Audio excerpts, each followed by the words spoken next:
அஸ்ஸலாமு அலைக்கும் வரஹ்மத்துல்லா. ஒரு பாம்பு ஒன்று ஒரு மின்மினி பூச்சியை துரத்தி கொண்டே செல்கிறது.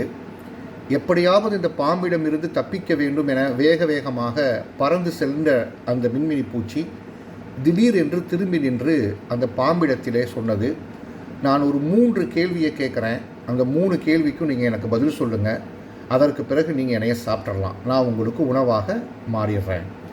என்ன கேள்வி பாம்பு கேட்குது? முதல் கேள்வி, நான் தான் உங்களுடைய உணவா? உங்களுக்கு என்னைத்தான் இறைவன் உணவாக படைத்திருக்கிறானா அப்படின்னு கேட்குது. இல்லை. இரண்டாவது கேள்வி, நான் ஏதாவது உங்களுக்கு சிரமத்தை கொடுத்தனா, ஏதாவது கஷ்டத்தை கொடுத்தனா, உங்களுக்கு தீங்கு விளைவித்தேனா? பாம்பு சொல்லுது இல்லை. இப்போ மூன்றாவது கேள்வி, நீங்கள் ஏன் என்னை துரத்துகிறீர்கள், என்னை சாப்பிட முயற்சி செய்கிறீர்கள் என்று கேட்கிறது.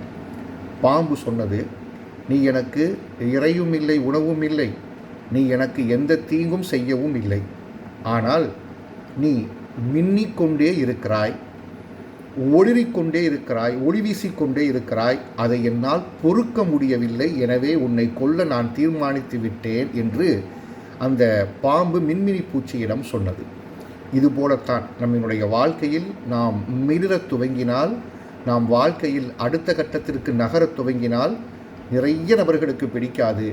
காரணமே இல்லாமல் நம்மை சாடுவதற்கும், நம்மை ஏசுவதற்கும், நம்மை வீழ்த்துவதற்கும் ஒரு வட்டம் நம்மை சுற்றி சுழன்று கொண்டே இருக்கும். நிதானத்தோடு வாழ வேண்டும். இறைவன் கிருபை செய்வானாக. அஸ்ஸலாமு அலைக்கும் வரஹ்மத்துல்லாஹ்.